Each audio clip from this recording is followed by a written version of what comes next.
Brain fact के मोअज़्ज़ज़ दोस्तों, अस्सलाम वालेकुम। मैं हूं इरफान। दोस्तों, अमेरिका, फ्रांस, जर्मनी, इसराइल या कोई भी मगरबी मुल्क हो, इस वक्त यमन से सभी ममालिक खौफजदा हैं, क्योंकि यमन रेड सी में जिस तरह सब ममालिक की शिप्स पर हमला कर रहा है, उससे ऐसे लगता है कि यमन इन सब ममालिक से बहुत ताकतवर है। दोस्तों, अमेरिका जैसा मुल्क यमन पर हाथ क्यों नहीं डाल रहा?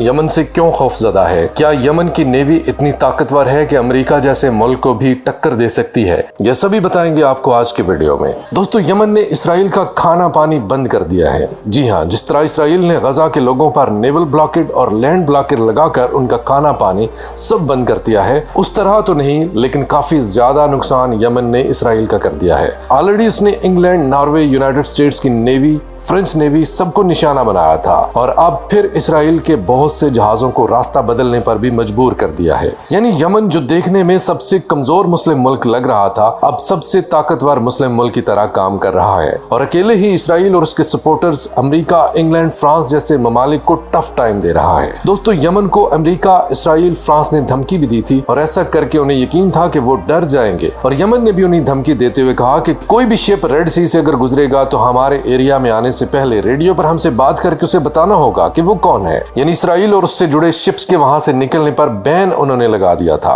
और बाद में यमन ने ऐसा ही किया। उन्होंने अब 2 और बहरी जहाजों का अपना निशाना बनाया है, जिनमें से एक शिप लाइबेरियन फ्लैग वाला था। उन्होंने इस शिप पर बैलिस्टिक मिसाइल्स और ड्रोन्स हमले कर दिए।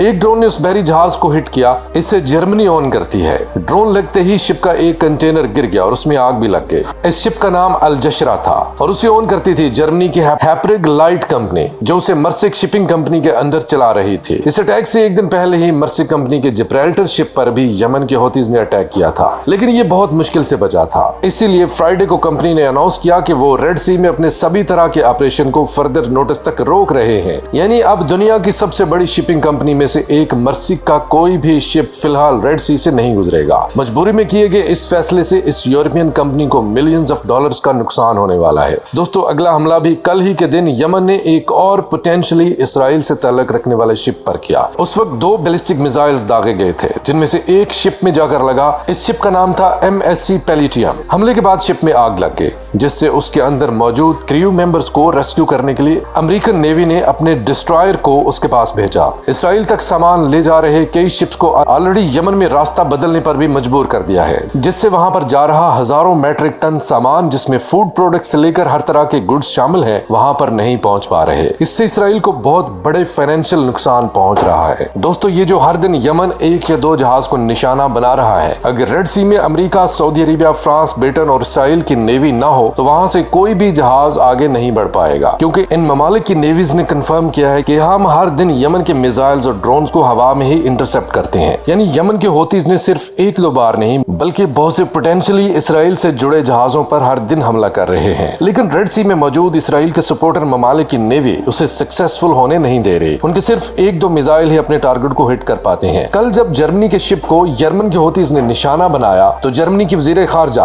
अनालना ब्रेविक ने यमन के इन हमलों की एक तरफ मजम्मत की तो दूसरी तरफ उन्होंने सऊदी अरेबिया का शुक्रिया भी अदा किया। उन्होंने कहा कि सऊदी अरब इन हमलों को इंटरसेप्ट करने में हमारी मदद कर रहा है। तो वहीं अमेरिका ने फिर इन हमलों के लिए ईरान को जिम्मेदार ठहरा दिया। अमेरिका ने कहा कि हौतीज सिर्फ ट्रिगर दबा रहे हैं, लेकिन उन्हीं गन ईरान ने दी है। यानी उनके कहने का मतलब है कि हौतीज ईरान के दिए हुए हथियारों से उसी के कहने पर रेड सी में इन जहाजों पर हमला करके अमेरिका समेत पूरे यूरोप और इसराइल की नाक में दम कर रहे हैं। अब दोस्तों, सवाल ये उठता है कि दुनिया की सबसे पावरफुल नेवी यानी US नेवी आखिर क्यों यमन के हौतीज को रोकने में नाकाम हो रही है, बल्कि उनके सामने कमजोर नजर आ रही है। तो दोस्तों, भले US दुनिया की सबसे ताकतवर नेवी है, लेकिन रेड सी एक तो US से बहुत दूर है, तो अमेरिका के करीब अटलांटिक और पैसिफिक ओशन में भी ये नेवी तैनात है। इसके अलावा अमेरिका ने पूरी दुनिया के कई ममालिक से पंगा ले रखा है, तो उन्होंने अपनी नेवी भी अलग अलग जगह पर तैनात कर रखी है। यूरोप में भी उनकी नेवी के कुछ वारशिप्स लगे हुए हैं। स्ट्रेट ऑफ हॉर्मुज़, जो कि अमान की स्ट्रेट के पास है, यहाँ भी US नेवी तैनात है, ताकि सऊदी, UAE, कतर और कुवैत जैसे ममालिक से आ रहे शिप्स को ईरान न रोक ले। इसके अलावा साउथ चाइना सी में भी अमेरिकन नेवी तैनात है, ताकि वियतनाम को जरूरत पड़ने पर ये मदद कर सके। इसके अलावा जापान में भी उनकी नेवी तैनात है, ताकि चाइना, साउथ कोरिया या जापान को नुकसान न पहुंचा सके। और भी दुनिया की कई जगहों पर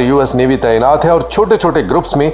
अब यमन के पास जो रेड सी में यूएस नेवी है वो अकेले 2-4 वारशिप से यमन का मुकाबला नहीं कर सकते, लेकिन इनका साथ देने के लिए अगर अमेरिका अपनी नेवी को किसी दूसरे मुल्क के आसपास से बुला ले तो वहां पर अमेरिका का इंटरेस्ट खतरे में पड़ सकता है। यानी अगर अमेरिका जापान से अपनी नेवी को बुलाकर रेड सी में तैनात करता है तो वहां किसी गड़बड़ की सूरत में अमेरिकन नेवी को यहां से वहां दोबारा पहुंचने में काफी टाइम लग जाएगा। यही वजह है कि यमन रेड सी में फिलहाल काफी ताकतवर है और कोई भी मगरबी मुल्क उसे रोक नहीं पा रहा और अकेले अपने ही दम पर फलस्तीन का खुलकर साथ दे रहा है। इसी को देखते हुए इसराइल के मीडिया ने खुद ये बात एक्सेप्ट की कि यमन की होतीज की वजह से हमारी इकोनॉमी को बहुत नुकसान हो रहा है और हम और अमेरिका इस जंग को हार गए हैं। अब क्योंकि ये जंग भी 2.5 महीने से चल रही है, लेकिन यमन की होतीज ने इसराइल पर जो नेवल ब्लॉकेड लगाया है उसे फिलहाल 1 महीने से भी कम टाइम गुजरा है और इस 1 महीने में ही जर्मनी से लेकर फ्रांस, अमेरिका से लेकर ब्रिटेन तक सबको काफी ज्यादा प्रॉब्लम्स रेड सी में फेस करनी पड़ रही है। बिलियंस ऑफ डॉलर्स का नुकसान हो रहा है। तो अगर ये जंग और आगे बढ़ती है तो इससे इसराइल को बहुत बड़ा नुकसान होने वाला है। खुद इसराइल के नेवी कमांडर एलिजल मोरोम ने कहा